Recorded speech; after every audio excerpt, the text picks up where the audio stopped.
Salutations to those who are young and young at heart. Oremi, Madamfo. Enyi, Salam alaikum. Hola, buena gente. Bonjour, legend. Linja, Dumelang. Murigaboto. Mulibwanji. Murigaboto. Makadini. Karibu. Mwakaitawani. Mwakaitawani. Munotambere. Welcome to Blackview SDA online platform. This is a place where your soul will find rest. Did you know every Wednesday and Friday at 6:15 p.m. we have consistent midweek prayers? Not only that, during the day from Monday to Friday, if you need a soulful song, please tune into our platform and indeed you'll find rest for your soul. On Sabbath, which is Saturday, we have services from 8:30 right up to 6 p.m. What do you expect to find? We have got the church at study, Sabbath school, music, it's story time. Even our little ones, the children, will find solace on Blackview online worship platforms. Yes, not only are they going to receive a powerful sermon for them, but including the songs, and they'll sing the songs of Zion in the comfort of your home.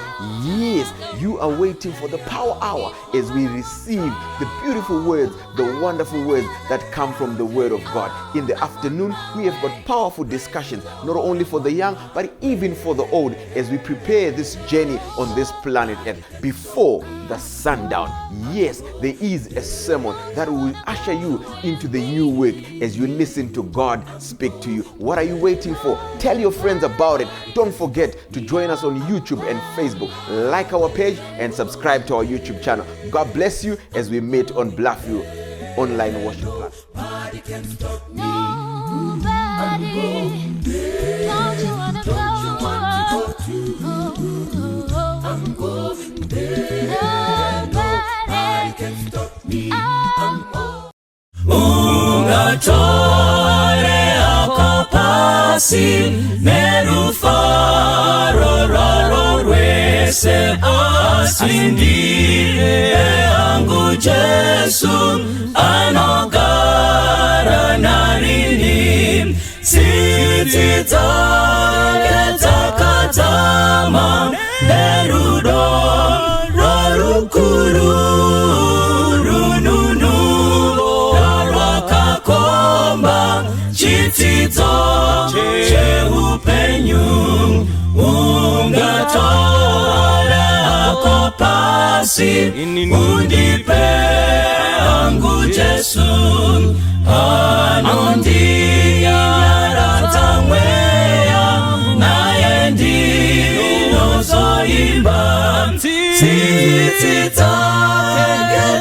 tititakatakatama nerudo rorukuru rununu rwakakomba chitizo cheupenyu ungatore akopasi undipe angu Jesu ndione kufara kwake kondifata munzira sititakatakatama nerudo rorukuru rununu rwakakomba chitizo cheupenyu ungatore akopasi undipe angu Jesu ndinosimbira mchinjiko dakara ndimuone tititakatakatama nerudo rorukuru rununu rwakakomba chitizo cheupenyu tititakatakatama nerudo rorukuru rununu rwakakomba chitizo cheupenyu rununu rwakakomba chitizo cheupenyu rununu chitsidzo cheupenyu rununura rwakakomba chitsidzo cheupenyu.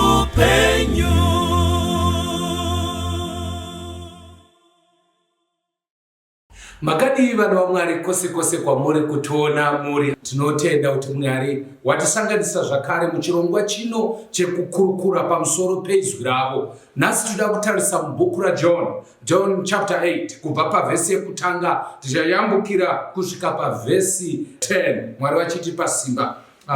Ngativerengei pamwe chete. Jesu akaenda kugomo reMorifu. Mangwanani akadzokerazve kutemberi. Vanhu vese vakauya kwaari, akagara pasi akavadzidzisa. Vanyori nevaFarisi vakauya kwaari nomukadzi wakanga abatwa achifeva, vakamuisa pakati pavo. Vakati kwaari, mudzidzisi, mukadzi uyu wabatwa achifeva ipapo pamene. Zvino Mozisi wakatirayira pamurayiro kuti vakadzi vakadaro vatakwe namabwe. Zvino imi munoti kudiko? Vesi 6. Vakareva izvozvo vachimwidza kuti vawane chavangamupomera mhosva nacho. Asi Jesu wakakotama akanyora pasi nemunwe. Zvino ivo vakati vachiramba vachimubvunza, akakotoroka akati kwavari, usine chivi pakati penyu ngaatange kutaka kukandabwe kwaari. Akakotamazve akanyora pasi. Zvino ivo vakati vachizvinzwa, hana dzavo dzikarova, vakabuda mumwe nemumwe, kutanga vakuru kusvika kuno kupedzisira.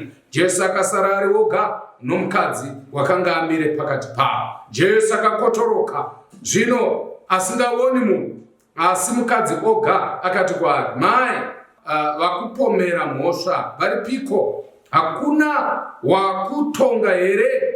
Iye akati, hakuna Ishe. Jesu akati kwaari, neniwo handikupi mhosva, enda hako usatadzezve.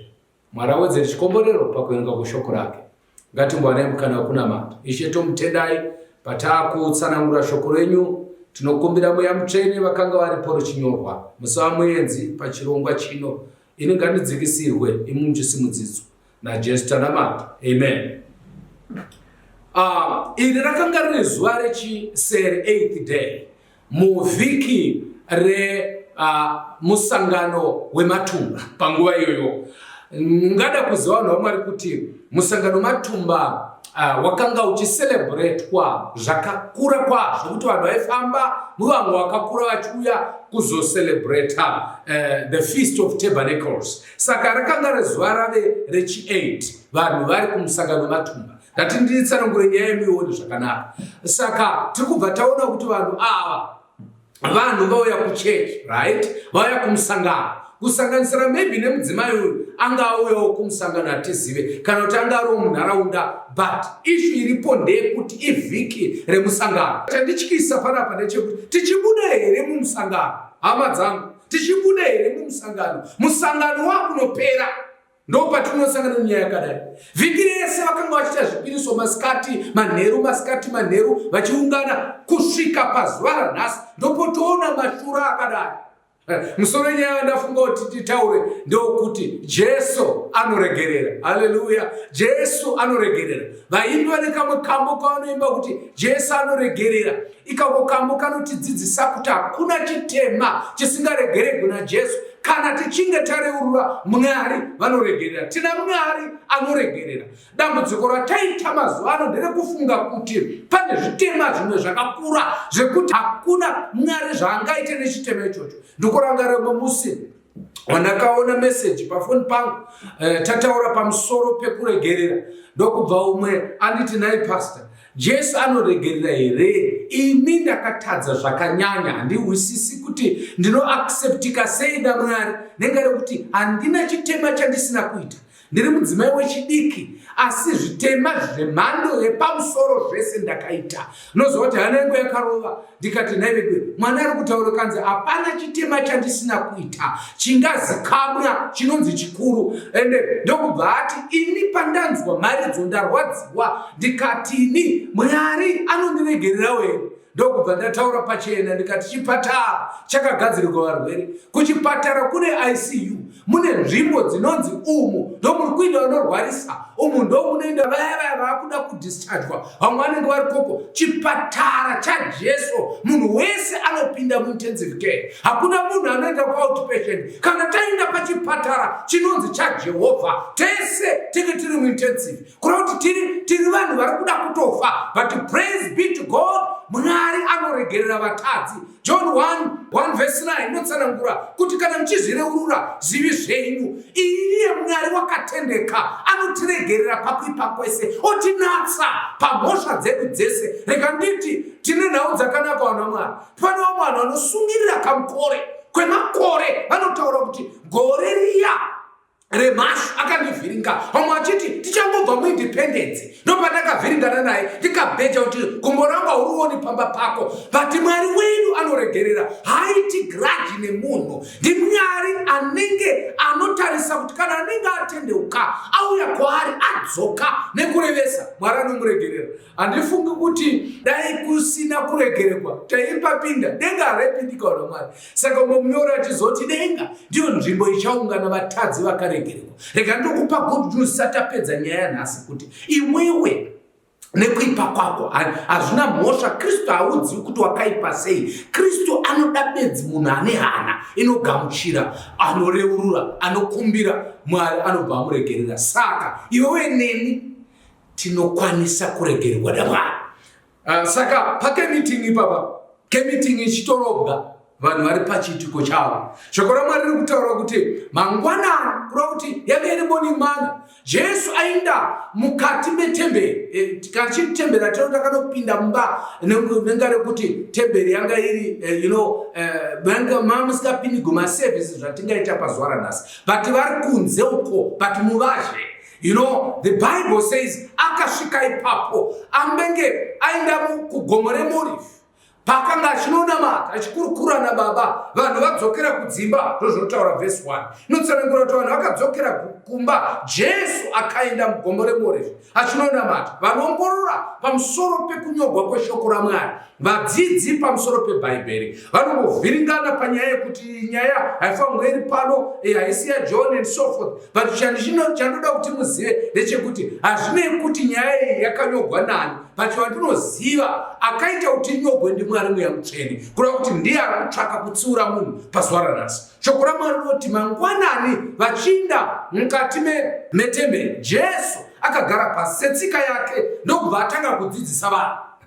Zviri kutaridza kuti pane vanhu vanga vasina kuuya kurusando. Havana kuuya kurusando. Mavanzwa here vanhu vasina kuuya kumorning manna. Kwanzi pane vaFarisi havana kuinda kumunamato. Pane vakuru, the leaders of the synagogue, vakuru vana Rabha Uma vakanga vachizikanwa ndo vanochengeta chechi. Otherwise chechi iyi iri kutaridza pakauya nhengo, vakuru vechechi vanga vasipo, chechi board yanga isipo. Rega nditi maofficers echechi haana kuuya kumunamato. Rega ndingopfuura nepo, pane vanhu vakawanda vanorongera vamwe vanhu kuinda kumunamato wevasingaindiko. But where are the leaders of the church? Apo vanhu vachichinamata, apo vanhu vachidzidza vari patsoka dzaJesu. Where are the leaders of the church? Vatungamiri vechechi vari kupiko? Tiri kushamisa pano, vatungamiri vechechi vanga vane maagenda zavo. Ndopaoneko vakuuya manje vachiti kuvhuru, vanga vasina kamatirauzi edu aya, vane mazigauni kuvhuru, vachiuya huruva ichimona, vanosvika vakabata mukadzi, vachikwekweredza mukadzi kwakuinda naye pamberi paJesu.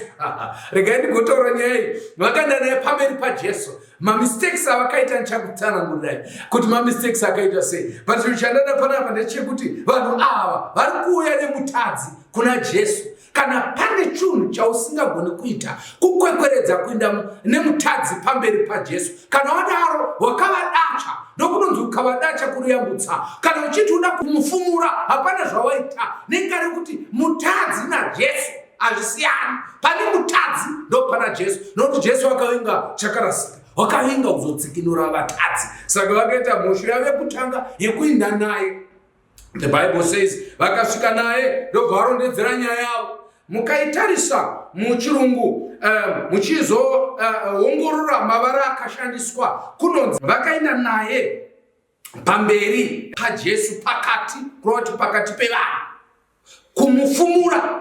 Actually zvavaitoda kuti pavakaenda naye mukutariswa kwake papasina mubvunzo kuti mukadzi uyu anga achiita nezvechii. Actually papane evidence yekuti mukadzi uyu chifeye. In other words, vakaita zvinoita kuti pasamboita mubvunzo kuti vanhu vanovhunza, vanga vakabata evidence dzinotaridza kuti munhu uyu anga achifeya. Zviri pachena kuti vanhu ava vakanga vakabata exhibit inotaridza kuti ichi chifeye. Hatina kumuwana munhu achipondwa kana kuti munhu anga achichera makomba kana kuti anga ari kumunda, but it was clear zvokuti pavakamuisa Jesu anga asina pekudzveka napo. Evidence was there. And pachiJudha inonzi Mishna, mutemo wakanga uripo wakanga uchiti munhu afa akuita mawitness matatu. Zvinotaridza kuti vakanga vakatoronga zvese zvanga zviripo. Evidence overwhelming. Kana shandisa mavara emazuva ano, zvotaridza kuti munhu uyu anga atadza zveshuwa. All right. And then Bible soko raMwari rinotizivisa kuti vari kuti munhu uyu mudzidzisi, kureva kuti Jesu aizikamwa nekudzidzisa, rabhai akanga aizikamwa nekuraidza, anobva ati mukadzi uyu wakabatwa achifera. Kwanzi ipapo pamene, kureva kuti tatomubata panzvimbo paanga achiita ufere, tauya naye. Mhosva yechipiri yavakaita ndeyekuti vanotora mukadzi ari kufera vosiya murume anga achifeva naye. Ndo mhosva yechipiri yavakaita. Actually zvavari kuda kutoita, vari kutominamisa magwaro, nokuti Bhaibheri raitaura pamusoro pemunhu anenge abatwa achifeva kuti anowiwa nani kumatare edzimhosva. Apa vari kuuya naye kuna Jesu, vasingaindi naye kumatare edzimhosva. In other words, vari kuti Jesu mutongi. Apa ndapara vari kubvuma kuti Jesu mutongi, but nyaya yavo haisi yekuti Jesu aruramise kana kuti atonge, but varida kumutsvagira mhosva. But chinhu chandada hangu ndechekuti vanhu ava vari kubvuma kuti Jesu mukuru even kuna Moses. Because vanoti Moses akatiudza kuti kana munhu achingaita ufeve anofanirwa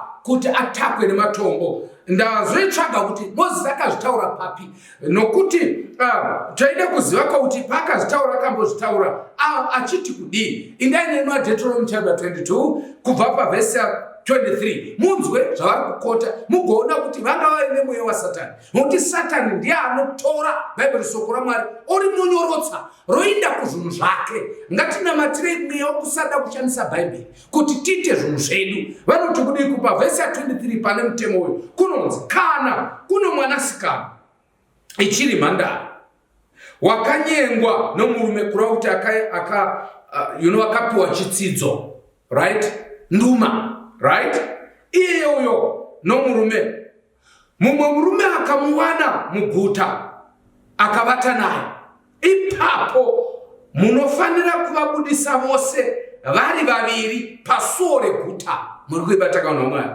mugovataka namabwe vafe. Musikana nokuti haana kuridza mhere, mainzwa kai, ari muguta hake, uye murume nokuti wanyadzisa mukadzi kwake. Saizvozvo iwe unofanira kubvisa zvakaipa pakati pako. Maona kuti mutemo waiti kudii? Asi kana murume akawana musikana uyo wakanyengwa ari kusango, murume akaita simba naye akavata naye, iye murume akavata naye, unofanira kufa iye oga. Mazvonaka. Asi musikana unofanira kumuita haufaniri kumuita chinhu. Musikana haana kuita chivi chinofanirwa norufu, nokuti shoko iri rakafanana neromurume wakamukira wokwake akamuuraya. Muri kuibataka? Saka ndiani aifanirwa kuuya nemunhu abatwa achiita upombwe? Munhu aifanirwa kuuya nemunhu abatwa achiita upombwe murume womunhu. Asi apa ndiri kupada ndingatifambetisi, aifanirwa kuuya nemunhu aita upombwe murume wemunhu, ndiye uya naye kumatare edzimhosva. Saka already vakuru ava vatora chinzvimbo chemurume womunhu kuuya nemukadzi wemunhu kudaro. Number 1. Number 2, zviri kuburitsa kuti vari kutozvipomera mhosva dzekuti ivowo vari guilty varume vomukadzi uyu teresa pakakorapa nokuti vaiziva mutemo, vakuru vemutemo ka uye vakuru vesinagogo, marabhauma, vadzidzisi vemutemo, zvikutotaura kuseri kuti ivo varume vomukadzi uyu. Number 2, manzwa kuti haatakwi ari mumwe chete unless kana achinge abhinyiwa aitwa abused. Asi kana vari vanhu vaita upombwe vaiburitswa kunze kweguta. Haleluya! Kunze kweguta ndokuziva ndo kune muchinjikwa, ndo kune Calvary, ndo kune chikomo chakarohwa Jesu. Paakatongwa mukati meguta akaburitsiwa akaendwa naye kunze kweguta. Saka vaitwa kutakwa kunze kweguta. Saka Jesu uye akarohwa kunze kweguta akaita kuti vese vanenge vatadza vasatakwa, but iye akatakwa pamuchinjikwa kunze kweguta akatakura zvitema zvevatadzi. Tina Jesu anoregerera, anotakura mitoro yevatadzi. Ivo vanoda kutaka mukadzi but murume hatimoni, but ndiri kufunga kuti zviri pachena. Mukaverenga Desire of Ages page 461 mukamhanyira kuenda pa 462 and part of 463 muchanonzwa kanhauwa kekuti vamwe murume wacho andaro anga ari pakati pavo. Zvoroti kanyaya kakasike upombwe kadhirama, pano munhu akateya, vanga vakateya, vanhu vari kuchechi kumoni mana ivo vari kuteya. Murikuionera mari kune vamwe vanhu vanoteya, vamwe vanhu vachinamata ivo vari kuteya kutsvaka vatadzi. Vada kuteya Jesu vati vachishandisa munhukadzi. They didn't know kuti Jesu akauya kuzosunungura avo vakatsikirirwa. Akazvitaura kuna Isaiah 61 verse 1 akati mweya waShe uri pamusoro pangu, akandizodza kuti ndiparidzire varombo. Haleluya! Ndikwanise kusunungura avo vakasungirirwa. Jesu akauya kuzosunungura vanhu vakanga vakatsitsirirwa. Vanhu vainyanya kutsitsirirwa mazuva aya madzimai nevana nevarombo nenherera. Saka Jesu akanga auya kuti ivavo vasimudzirwe kubva muvhu, vaendewo pachituro zvakanga zvakaita vamwe. Ivo ndopavanosiya murume vouya nemukadzi. The Bible says vakati tamuwana achiita ufere panzvimbo chaipo, and then vanobva vati zvino isu takaudzwa naMozisi kuti munhu anenge aita izvozvi anofanira kutakwa nematombo. Maona kuti vatominamisa magwaroka. Mozisi anga asina kuti panotakwa munhu 1 unless atova chibhara. Saka vari kutoshandisa vhesi zvisizvo. Pane vanhu vakawanda vanokota Bhaibheri vachida kuita zvinhu zvavo, vati Bhaibheri risingadaro kabva kwanzi. Saka imi munoti kudii? In other words, mumashoko avo vari kutoti imi muri mukuru kuna Mozisi. Amen. Dei akanga asiri mukuru kuna Mozisi havaibvunza Jesu, asi vari kutoti imi tinozviziva kuti muri muhombe kuna Mozisi. Saka toda kuti mukomende panyaya. Chechipiri, vakanga vakamuteya kuti kana akangoti ngaatakwe nematombo kuti afe, Jesu aizowanikwa mhosva yekuti kutongera munhu rufu zvakanga zviri against Roman law yakanga yaiswa kuti vanhu havachakwanisi kutongera munhu kufa ivo vasiri hurumende, vasiri matare edzimhosva. Nyaya dzechechi hadzifanirwi futi kuti dzigonzi munhu atongwa onzi aurawa kuchechi wange watove mutemo. Saka vakanga vakamaka kuti akangodaro chete atowanikwa ane mhosva nehurumende kuti akuzviita dare, ndiakuzviita mukuru, ndiakuzviita sisa. Muri kuibata irono mwana. And then number 2, dai akati musunungurei, vanobva vati saka ari kupokana nemurayiro waMozisi. Kutopokana nemurayiro waMozisi yanga iri issue ihombe mukati mevaIsraeri, because ivo vakanga vakabata kuti Mozisi ndiye akanga ane nyaya hombe, ndiye akaburitsa vaIsraeri kubva kuIgipita kuenda navo kuKenani. Saka vaisada kuti mutemo waMozisi uputswe. Regai nditi panguva ino pane vanhu vakawanda vanoshandisa passage kubvisa mutemo vachiti mutemo hapasisina. Regai muone kuti Jesu akaputsa here mutemo, akareva here kuti hapasina mutemo, akajustify here chitema chakaitwa namai avo, akapupura here kuti mai ava vakanaka, havana chakaipa chavakaita. Vazhinji vanotsanangura kuti nyaya iyi haifanirwi kuwanikwa muBhaibheri nokuti inoda kukurudzira chitema. We want to hear kuti Bhaibheri ndo zvarinotaura here. Vanhu vakawanda vanoita zvinhu nokuda kuteya. Imwe mubvunzo inobvunzwa ingava yemuchechi ndeyekuda kuteya, kuda kukunzwa kunzwa mumukanwa kuti uri kuti kudii, but ngatinamatei kuti Mwari vatipe njere dzekuziva mapinduriro. Shoko raMwari rinoti kana muchinge maenda kumatare dzimhosva hamusi munopindura, asi Mwari unokupai mashoko ekupindura. Saka Jesu akazviona, ndafarira pfungwa yekuti Jesu haana kumbopa attention zviya zvokuti akavatarisa akakotama pasi akatanga kunyora, zvotaridza kuti aida kuti matembers adzikire. Chechipiri, zvotaridza kuti Jesu haavhunduke. Jesu haavhundukiri chinhu. Sometimes unokasika kupindura. Reka nditi panguva ino kunyange zvinhu zvakaoma sei, kunyange zvinhu zvauya zvakarema zvakadini, usakasika kuvhunduka.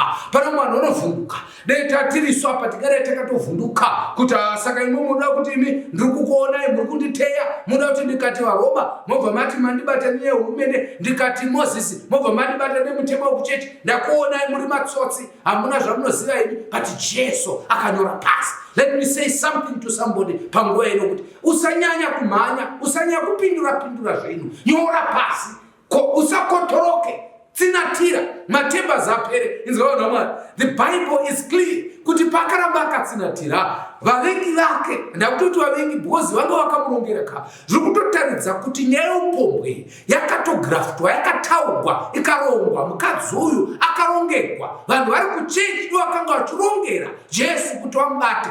Shoko raMwari rinotaridza kuti anyora, vakabva vaendera mberi vachitaura, kanzi tati toita sei nemunhu, kureva kuti sevhisi yatomira. Muri kuzvibata here vanhu? Vanhu vari muchechi vakutokonyana, ndianiko mukadzi wako aniko iye, vamwe vaitoti echifeve tofaa kufa, vanhu voti regai tione Jesu anoti kudini, ende anga achitonyara akakotama. Vamwe vanoti kunze anga akamira, zvekuti akamira, but zvinotaridza kuti anga ari papozisheni imwe chete. Bhozi vari rakashandiswa rekuti kumira rogona kushandiswa munhu ari panzvimbo, ari stationary, kureva kuti akakandwa pameso paJesu, haana kupfakanyika, akaramba akangotsinatira. Jesu paakatsinatira pasi aizviasosieta nemukadzi akatsinatira. Haleluya. Jesu paakatarisa pasi aizviita umwe nemudzimai uyu wokutarisa pasi. Nekuda kwechitema, Jesu anoasosietwa nesu panguva yekutambudzika, patinotsinatira, patinoninipiswa, Jesu anoninipiswawo nesu, patinenge tichinyadziswa, Jesu naiyewo anoisa chiso pasi, nekuti anoda kuponesa isu. Airwadziwa sekurwadziwa kwaita mai ava havana shoko ravakataura, vakaramba vakati zii, vakatsinatira. Jesu ari kunyora, ukanoverenga kubhuku randakutaurira Desire of Ages, inotsanangura kuti Jesu akanga achinyora zvitema zvevanhu ava.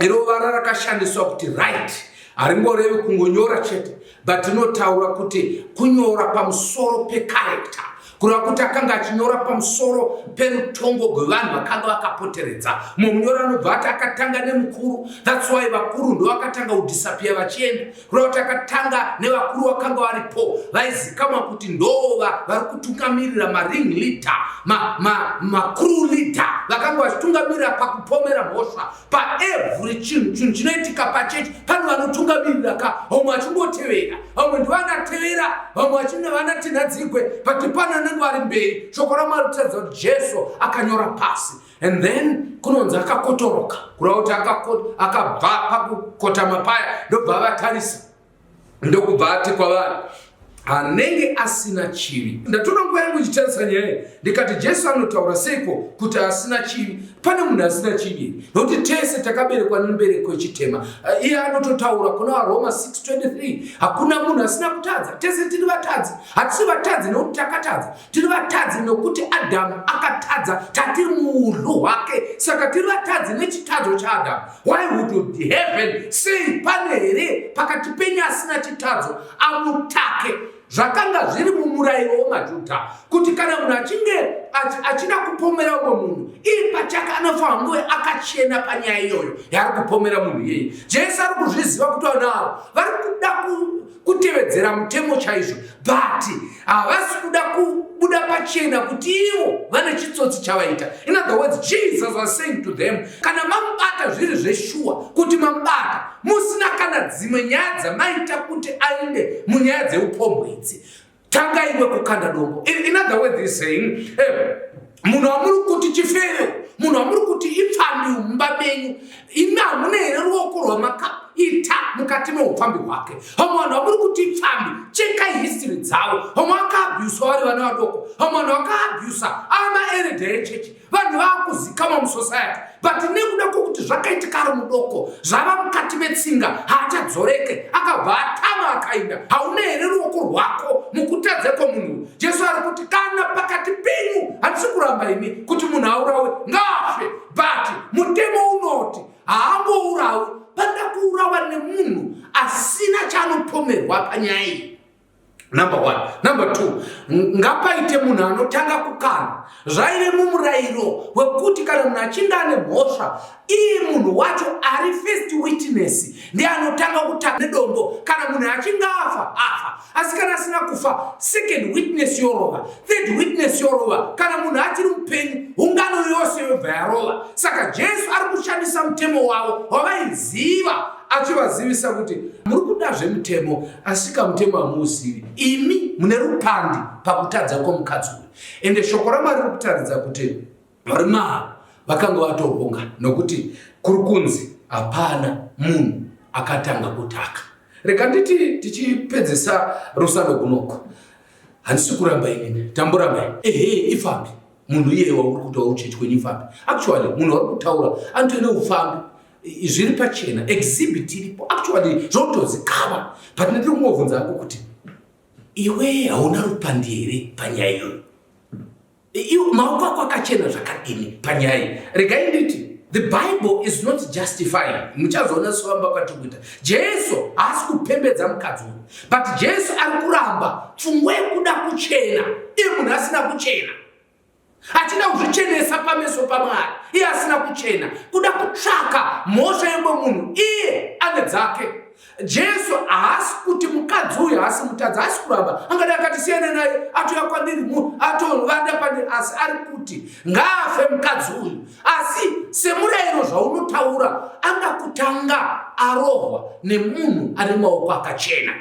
Muparidzi 7:21 inoti kuri yamuparidzi inoti izvo, uyezve usava nehanya nemashoko ose anotaurwa, nokuti kazhinji mwoyo wako unozviziva kuti newewo wakatuka vamwe saizvozvo. Ndiri kubvunza kuti iwe zvauri kuti uri kunyeyiwa, iwe haunyeyi here?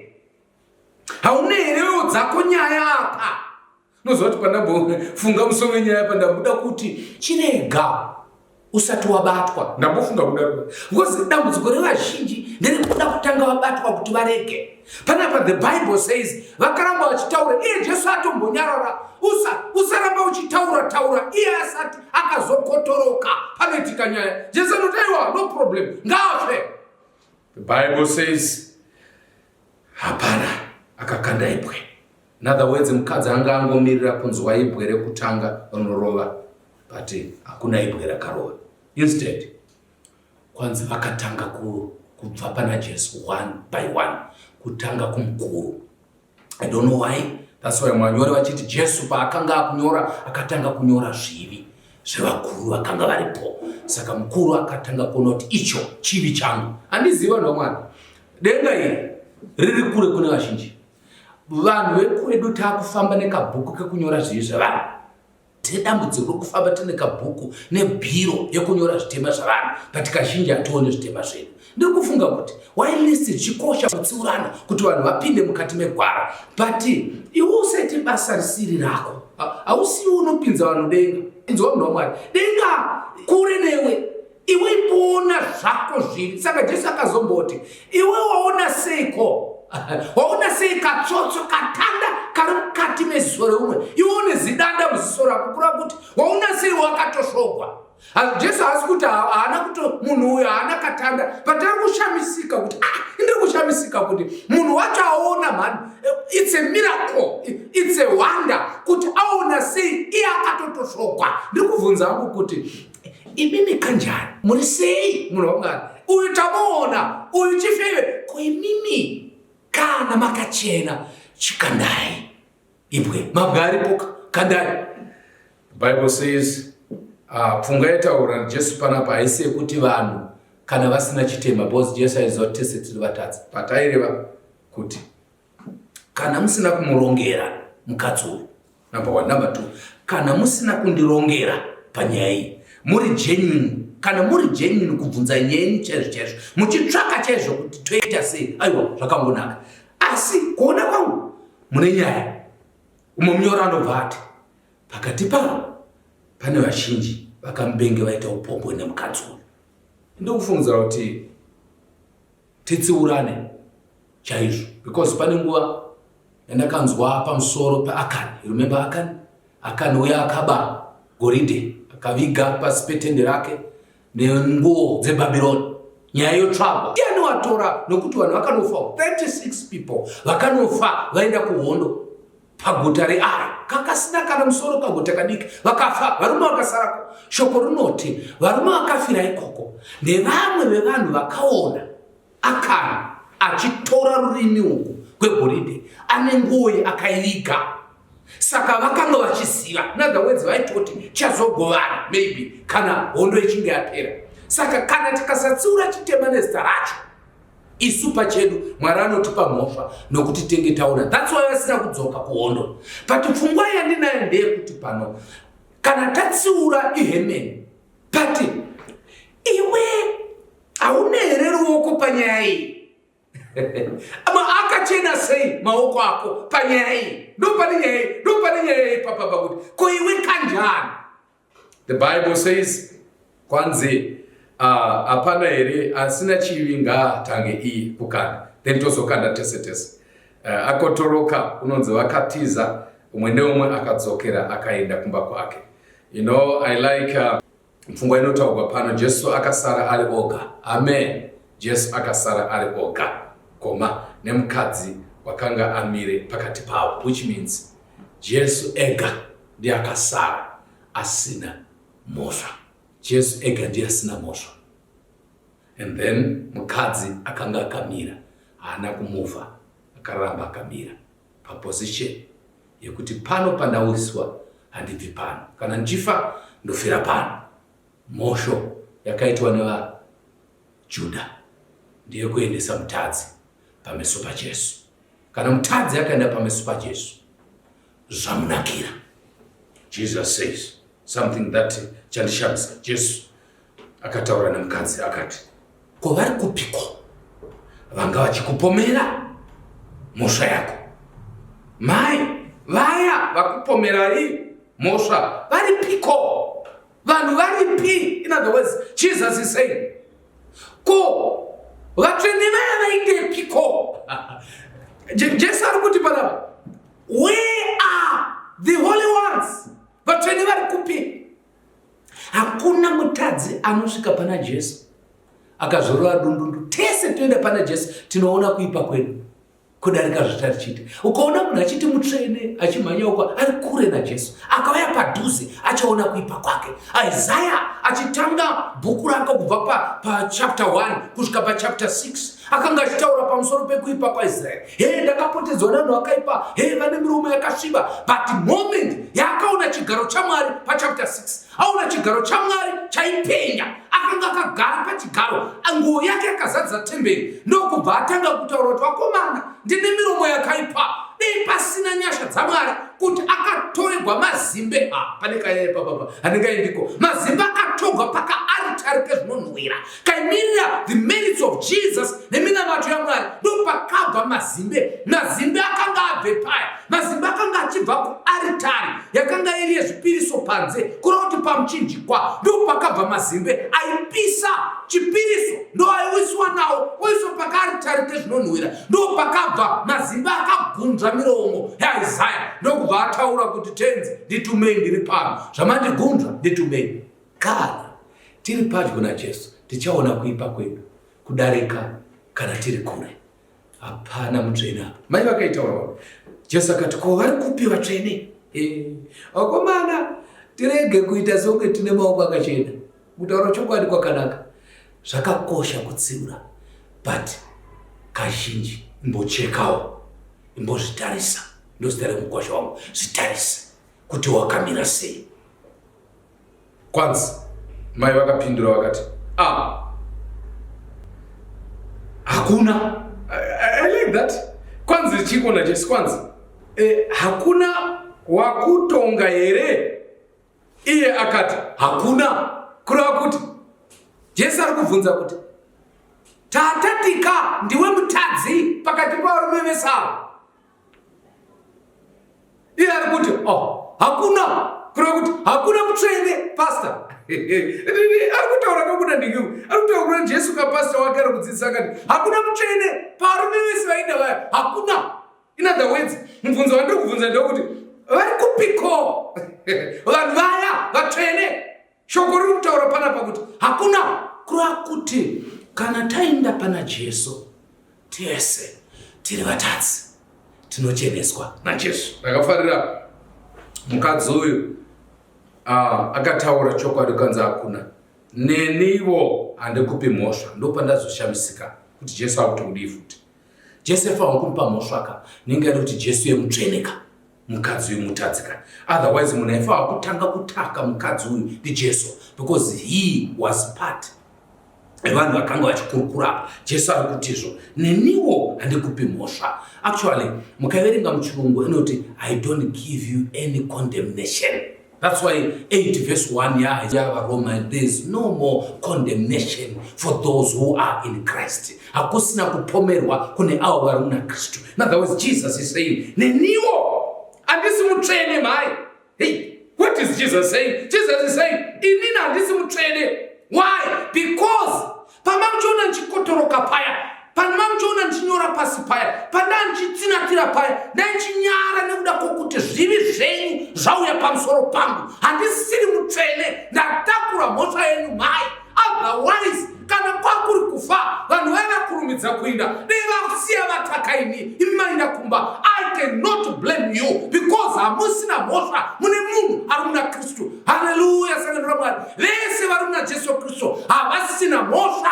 Jesu anoti neni handikupi mhosva. Why? Because ini ndiri mutadziwo. Ndaita mutadzi nokuda kwei ndatakura chitema chako.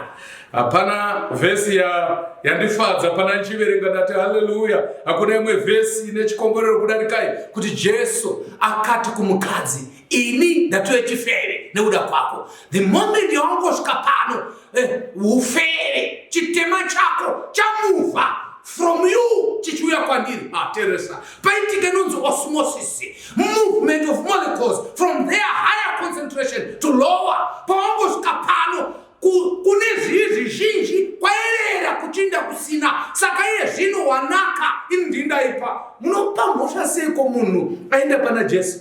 Jesu anobva ataura mashoko dei akagumira mukadzi uyu taigona kupanana pfungwa yekuti vanhu ngavaitawo zvavanoita, as long as vachienda kuchechi havana chitema. But Jesus says to her, neniwo handikupi mhosva. In other words, Mwari haasi mupomeri wavanhu but muponesi wavanhu. Tiri munyika yevanhu vanopomera vanhu, kupomera vanhu mhosva.